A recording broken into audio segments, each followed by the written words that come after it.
In the dead of winter, two armies faced the impossible. Through snow, hunger, and silence, they marched toward destiny. What awaited them in Quebec would test the very soul of a revolution. The year was 1775, the first winter of a revolution that was still little more than an idea. The air was heavy with uncertainty, the land frozen beneath relentless storms. Yet across hundreds of miles of wilderness, men marched, not for conquest, but for belief. They were hungry, exhausted, and surrounded by a silence broken only by the wind. What drove them forward was not the promise of victory, but the conviction that liberty was worth every step through the snow. They sought to bring the flame of rebellion northward, to the gates of Quebec, the fortress city that stood as the key to a continent. To capture it was to expand the revolution. To lose it was to see that dream buried beneath the ice. But nature itself rose as their first enemy. Rivers froze, supplies dwindled, and frostbite claimed men faster than muskets ever could. Still, they pressed on. For them, this was not merely a campaign, it was a pilgrimage of purpose. Winter had claimed the land long before the soldiers reached it. The rivers were frozen, the forests bare, and the sky hung low with the promise of more snow to come. The world itself seemed determined to stop them. Yet onward they marched. They moved through storms that swallowed sound, through a wilderness that had never known the tread of an army. Their coats were torn, their rations gone, and their strength fading with every mile. But still, their eyes burned with something stronger than exhaustion, conviction. They were not chasing glory or riches. They were chasing a dream whispered through 13 restless colonies, that men could rise against a crown and claim their own destiny. Every frozen step northward was a defiance of empire. Each man who trudged through knee-deep snow carried not only a musket, but the fragile hope of a nation still unborn. The cold gnawed at their bones, hunger hollowed their faces, and yet they marched. The wilderness offered no mercy.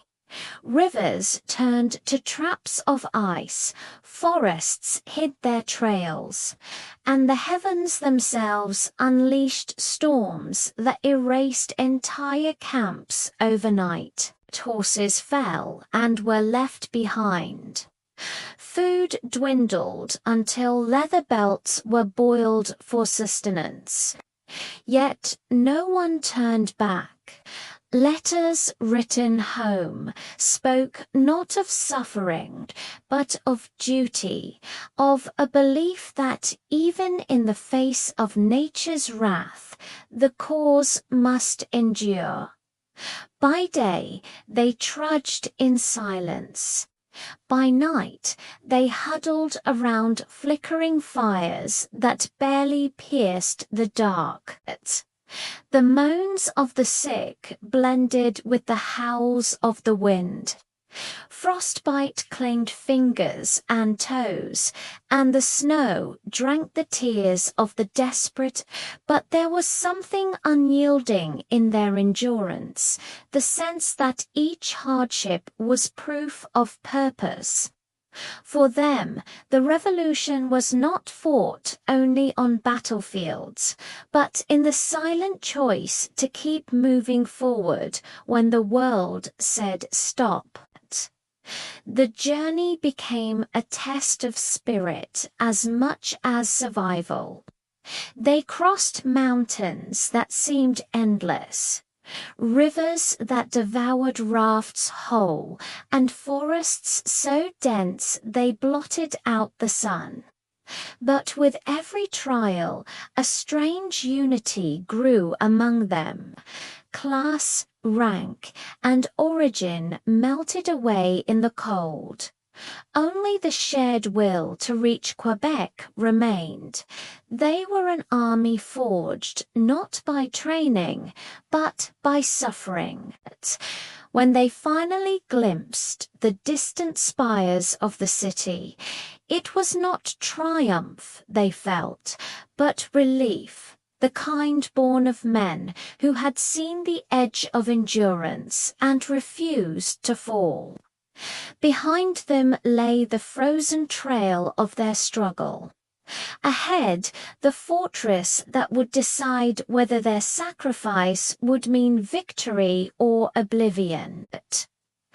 The winter siege had not yet begun, but already their courage had written its own legend, carved into the snow by those who would rather die on their feet than live without freedom.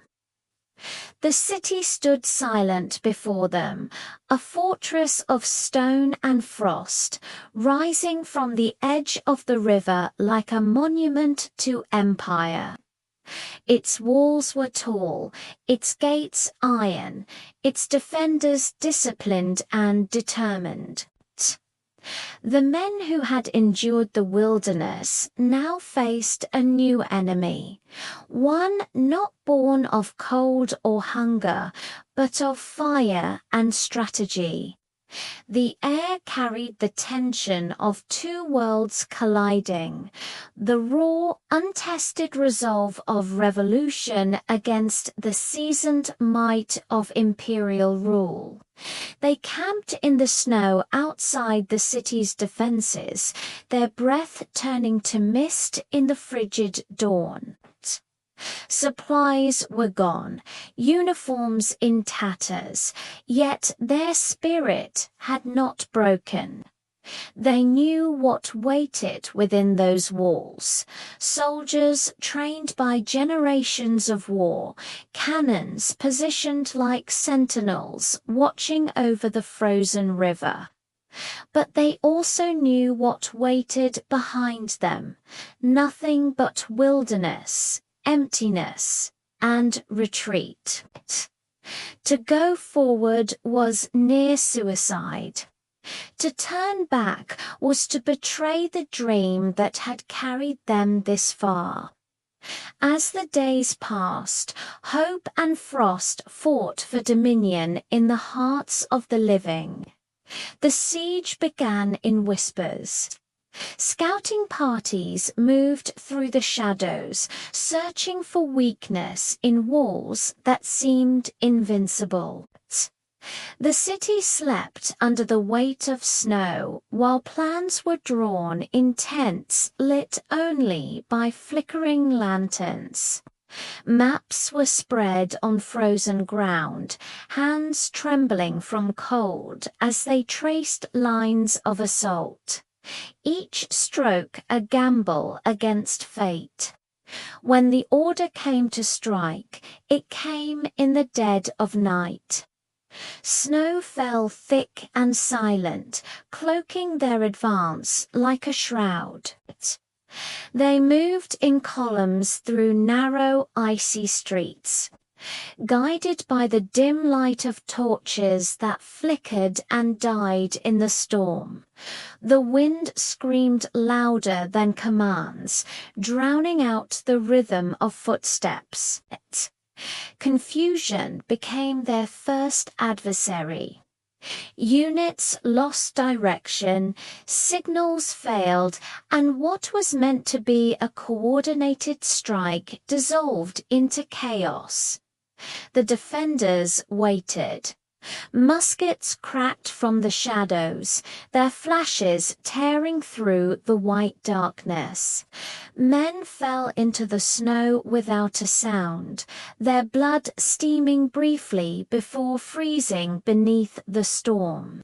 Still, the assault pressed on. Each yard gained was paid for with lives. They fought not for land or loot, but for belief.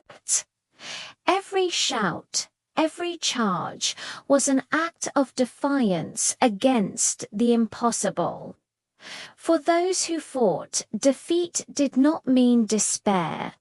The fallen were remembered not for the ground they failed to take, but for the spirit they refused to surrender. The Battle of Quebec was more than a loss on the map. It was a revelation.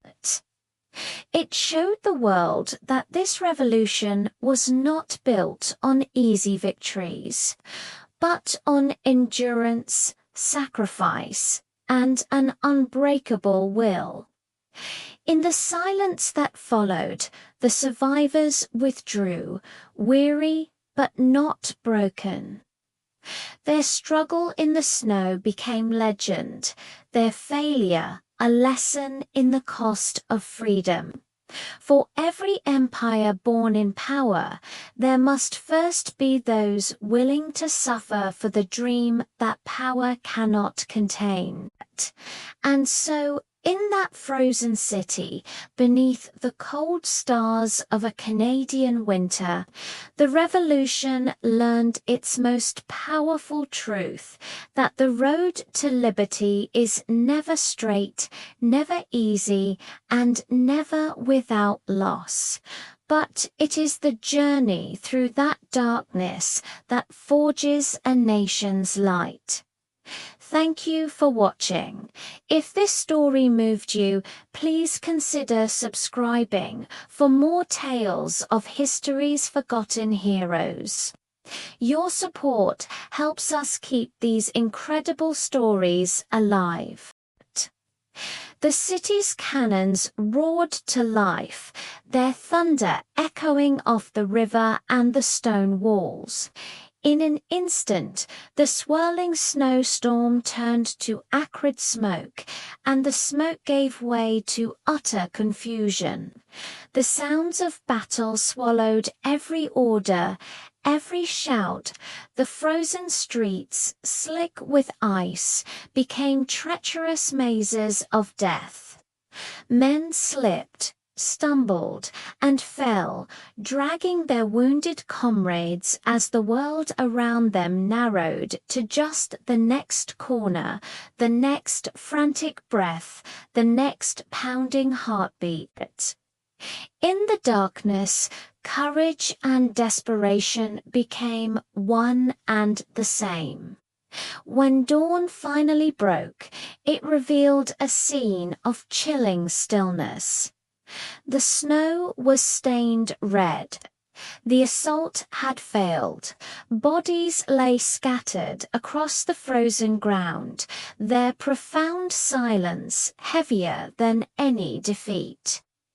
The city of Quebec still stood, untouched, defiant. The survivors, hollow-eyed and numb with cold, gathered what little strength remained and began their long, painful retreat back through the storm. Their dream, their bold vision of a continent united in liberty, had just met its first great and terrible reckoning. But even in this crushing failure, something unbreakable endured. The men who had charged the walls of Quebec had stared directly into the heart of an empire and refused to bow. They had learned a brutal lesson, that freedom's path was not paved with easy victory, but with sacrifice. They discovered that ideals are tested not in moments of triumph, but in the depths of loss. And so, as they turned their backs on the smoking city, their cause did not fade, it hardened, tempered by the fire of defeat, ready for the long, uncertain road that lay ahead. The march away from Quebec was not a retreat of cowards. It was the strategic withdrawal of men who had just seen the full, terrifying measure of their own courage. The snow began to fall heavier now, a soft white blanket covering the wounded and concealing the scars of the battle. The wind carried no songs of victory, only the hollow, rhythmic sound of footsteps fading back into the vast, unforgiving wilderness from which they had come. Their numbers were fewer, their bodies weakened, yet their willed invisible fire that had led them across rivers and through storms still flickered stubbornly in the cold. The dream that had brought them north was wounded, but it was not dead. Every mile that separated them from the city felt like a confession of loss. The dead had been left behind, their names carried only in hushed whispers among the living. The wounded were borne on makeshift sleds, dragged by hands that were blistered and raw. Frost clung to every face, and hunger hollowed every eye. Yet in their shared silence there was no surrender. What they had learned in that frozen failure would become the very marrow of the revolution. They now understood that freedom demanded not only blood and battle, but an endurance that stretched beyond human reason. The storm did not relent. It howled around them as if mocking their resolve. But even the fury of nature could not erase what they had endured. The survivors pressed on, through forests stripped bare by winter, across rivers sealed by thick ice. Every step homeward was a reminder that liberty, once dreamed, could not be so easily extinguished by a single defeat. They carried the weight of fallen comrades on their backs and the even heavier burden of their unfinished purpose in their hearts. Far behind them, Quebec stood unchanged. Its walls remained tall, its imperial flag unshaken. But something fundamental in the world had shifted. The empire had successfully held its fortress, yet it had failed to break the spirit that besieged it. The frost that clung to those ragged soldiers would eventually thaw, and from that thaw the fire of rebellion would burn brighter than ever before. News of the failed assault travelled fast across the colonies, whispered in taverns, and read aloud in homes lit by the faint glow of candlelight. Some wept, others despaired, but the wise among them understood. The revolution had just learned its first great, painful lesson, that freedom is not born from victory alone, but from the courage to rise again after defeat. The frozen streets of Quebec had become a testament not to failure, but to incredible resilience. In the years that followed, the memory of that brutal night would haunt and inspire in equal measure. Veterans of the Northern Campaign would speak of it not as a tragedy, but as a trial by Easter, moment when the revolution proved its worth through suffering. They had faced the empire at its strongest and had lived to tell the tale. Their endurance became the stuff of legend, their pain a kind of prophecy. It was said that the storm over Quebec had not only tested the flesh of men, but the very heart of a nation still in its infancy. In those blinding snows, their ideals had been purified. The hunger, the frostbite, the haunting silence of the fallen, all of it became part of the steep price that freedom demanded. And though they had lost the battle, they had won something far greater. The unshakable belief that no wall, no king, and no winter could stop the rise of a people united by a common purpose. As the survivors finally reached the safety of friendlier ground, they did not speak of revenge. They spoke of continuation. They talked of learning, rebuilding, and preparing for what was to come. Their weapons might have been battered and their bodies broken, but their resolve had been reforged in the crucible of defeat. The revolution no longer belonged to hopeful dreamers. It now belonged to those who had bled for it, starved for it, and refused to let it die in the snow. The Battle of Quebec became a powerful symbol, scar etched into the early soul of a nation. It reminded every fighter who would come after them that the path to independence was not a single glorious victory, but a long, grueling series of sacrifices. It taught them that freedom is not given, nor is it easily won. It is carved from struggle, shaped by endurance, and sealed by the will to continue when all seems lost. And so, from the bitter cold of that defeat, a new and formidable strength began to rise. The revolutionaries had looked into the face of empire and had survived. The snow of Quebec would melt with time, but the memory of their stand would not. From that frozen battlefield, the spirit of independence emerged, wended, weathered, but ultimately unstoppable.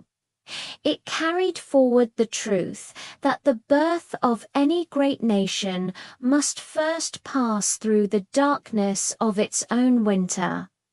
The Battle of Quebec was more than just a clash of armies. It was a moment when the revolution confronted its own mortality and refused to yield. Defeat on that frozen ground did not extinguish the dream, it refined it. From the blinding snow and the deafening echo of gunfire rose a deeper, more profound understanding of what liberty truly demanded. The fallen became silent witnesses to the cost of freedom, their sacrifice woven into the very fabric of a nation yet to be born. What began as a desperate march through a frozen wilderness ended as a powerful testament to human endurance. The men who braved the cold and chaos left behind more than just footprints in the snow. They left the spirit of perseverance that would drive the revolution through its darkest hours. The empire held its city, but the colonists carried away something far greater, the proof that even in defeat their cause could not be broken. History would remember Quebec not as the place where a dream ended, but as the place where it was tested, forged, and strengthened. From that icy defeat, the will for independence grew unshakable. And though the battle was lost, the idea survived, an idea that would march onward through fire and blood until the world would finally know that freedom, once awakened, cannot be conquered. Thank you for watching. If you found this story as powerful as I did, please like this video and subscribe for more chapters from history.